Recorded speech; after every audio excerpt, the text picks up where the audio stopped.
ኢየሱስ ክርስቶስ እውነተኛ አምላክ እንደሆነ የሚያስረዱ 10 ጠንካራ ማስረጃዎች። በዓለም ላይ ያሉ ክርስቲያኖች ስለ ኢየሱስ ክርስቶስ ማንነት ቢጠየቁ የሚመልሱበት መንገድ ቢለያይም አብዛኛዎቹ ክርስቲያኖች ግን በአምላክነቱ ይስማማሉ።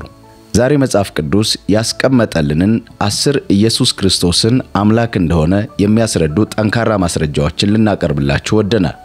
በኢየሱስ ክርስቶስ ማንነት ዙሪያ ዓለም ላለፉት 2000 ዓመታት በሞኝነትና በከንቱ ሐሳብ ግራ ብትጋባም ቀጥለን የምንዘረዝርላችሁ 10 ማስረጃዎች ግን በማያሻማ ሁኔታ ኢየሱስ ክርስቶስን አምላክ ነው ብለን ከማምለክ ውጭ አንዳች ምርጫ እንደሌለን የሚያስገነዝቡ ተጨባጭ ማስረጃዎች ናቸው። 10 ሶስትነቱ ክርስትናው እንደሚያምነው መጽሐፍ ቅዱስ እውነተኛና ሕያው አምላክ አንድ እንደሆነ የሚገልጽ ሲሆን ይሄውም በዘዳግም ምዕራፍ 6 ቁጥር 4 እና አንደኛ ቆሮንቶስ ምዕራፍ 8 ቁጥር 6 ላይ ተገልጿል። የክርስቶስ አምላክነት የሥላሴ አስተምሮ አካል ነው።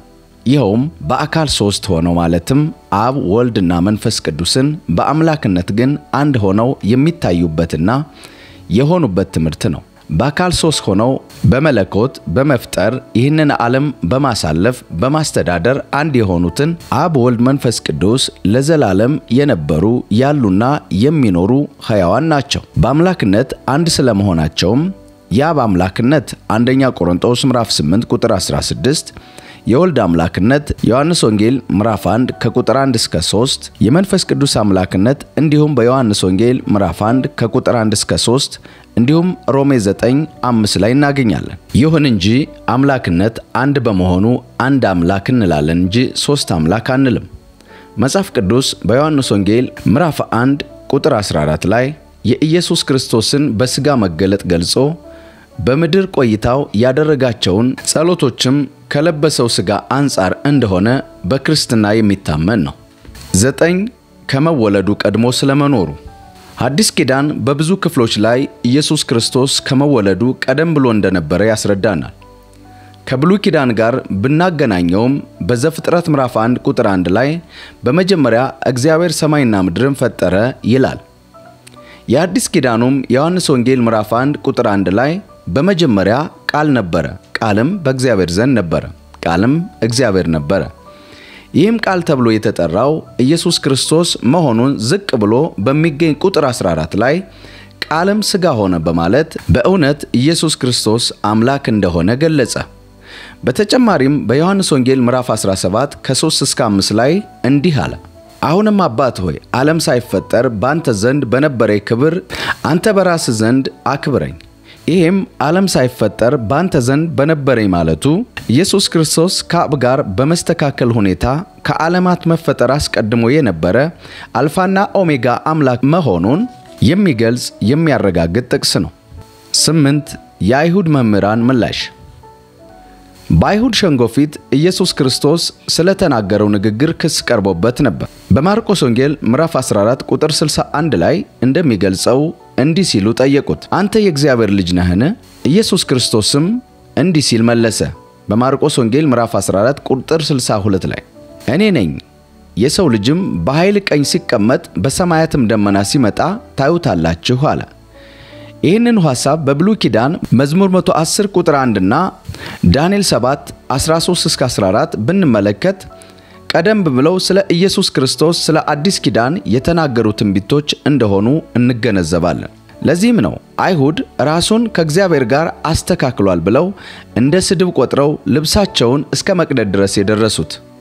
7 ኢየሱስ ክርስቶስ ፈጣሪ ነው።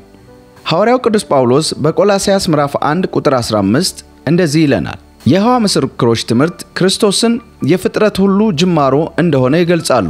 በሌላ በኩል በዮሐንስ ወንጌል ምዕራፍ 1 ከ1 እስከ 3 እና በዕብራውያን ምዕራፍ 1 ከ2 እስከ 8 ላይ ኢየሱስ ክርስቶስ የሚታየውና የማይታየው ዓለም ሁሉ ፈጣሪ እንደሆነ የሚያስረዱን ናቸው።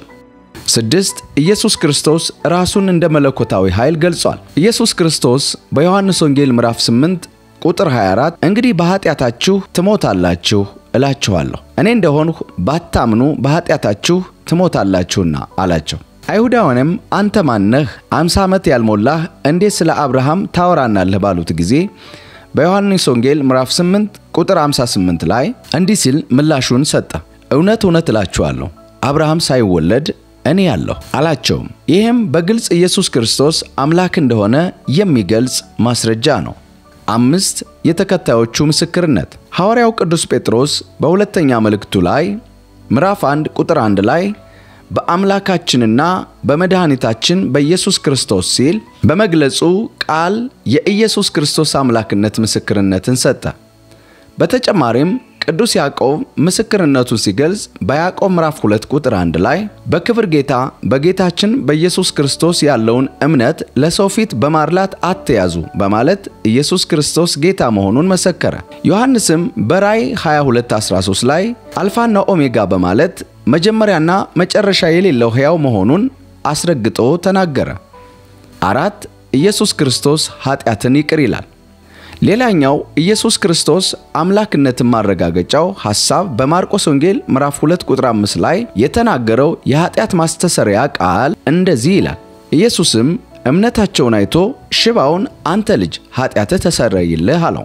ይህ በአይሁዳውያን ዘንድ ታላቅ ተቃውሞን አስነሳ። ምክንያቱም ኃጢአትን ይቅር ማለት የሚችለው እግዚአብሔር ብቻ በመሆኑ ነው። 3 ኢየሱስ ክርስቶስ አምልኮን የሚቀበል ነው። ይሄኛው ማረጋገጫ ደግሞ በማቴዎስ ወንጌል ምዕራፍ 2 ቁጥር 2 እና ምዕራፍ 14 ቁጥር 13 እንዲሁም ምዕራፍ 28 ቁጥር 9 እንደሚገልጸው ኢየሱስ ክርስቶስ አምልኮን የሚቀበል እውነተኛ አምላክ መሆኑን ነው። በተጨማሪም በዮሐንስ ወንጌል ምዕራፍ 20 ቁጥር 28 ላይ ቶማስ ጌታዬና አምላኬ ብሎ የመሰከረበት ታላቅ ማስረጃ ነው። በዚህም ኢየሱስ ክርስቶስ አምላክ ባይሆን ኖሮ የቶማስን ሐሳብ ባልተቀበለና በቶማስ ላይ ትልቅ ኃጢአት በሆነበት ነበር። በሌላ በኩል የሐዋርያት ሥራ ምዕራፍ 10 ቁጥር 25 እስከ 26 ቅዱስ ጴጥሮስ ያለው በዚሁ መጽሐፍ ቅዱስ ጳውሎስ ምዕራፍ 14 ከቁጥር 14 እስከ 15 ያለው ሌሎች ማረጋገጫዎች ናቸው። 2 ኢየሱስ ክርስቶስ ጌታ ብለው እንዲጠሩት ጠይቋል ወይም ፈቅዷል። ማቴዎስ ምዕራፍ 7 ቁጥር 21 ላይ ኢየሱስ ክርስቶስ ወደ እግዚአብሔር መንግሥት አማኞች ለመግባት እርሱን ጌታ ብለው መጥራት እንዳለባቸው ተናግሯል። 1 የእግዚአብሔር ልጅ መሆኑ። የእግዚአብሔር ልጅ የሚለው ቃል በመጽሐፍ ቅዱስ ውስጥ በተለየ ሁኔታ ለኢየሱስ ክርስቶስ ብቻ የተሰጠ አይደለም። ለምሳሌ በዘዳግም ምዕራፍ 4 ቁጥር 22፣ በሆሴዕ ምዕራፍ 11 ቁጥር 1 በብሉይ ኪዳን ውስጥ የተጠቀሱ ናቸው። እዚህ ጋር ግን የጸጋ ልጅነትና የባህሪ ልጅነት ይለያያል። ዮሐንስ ወንጌል ምዕራፍ 1 ቁጥር 49 እንዲሁም ምዕራፍ 11 ቁጥር 27 ላይ የኢየሱስ ክርስቶስን የእግዚአብሔር ልጅነት የተለየ መሆኑን በግልጽ ያስረዳል። እዚህ ጋር የማይታለፈው የመጽሐፍ ቅዱስ ክፍል ቢኖር ዮሐንስ ወንጌል ምዕራፍ 1 ቁጥር 18 ላይ የተገለጸው እጅግ ድንቅ ሐሳብ ነው። መቼም ቢሆን እግዚአብሔርን ያየው አንድ ስንኳ የለም፣ በአባቱ ቅፍ ያለው አንድ ልጁ እርሱ ተረከው በማለት መለኮታዊ መስተካከሉን አስረዳን። በአጠቃላይ እስካሁን በተረዳነው ኢየሱስ ክርስቶስ ከዓለማት በፊት የነበረ ዓለማትን አሳልፎ የሚኖር ሕያው አምላክና ከአብና ከመንፈስ ቅዱስ ጋር የሥልጣን መተካከል ገንዘብ ያደረገ አምላክ መሆኑን ተገንዝበን ከፍቅሩ ለመኖር ልንተጋ ይገባል። ኢየሱስ ክርስቶስ ትናንትናም ዛሬም ነገም እስከ ለዘላለም ያው ነው። ጸጋ ይብዛላችሁ።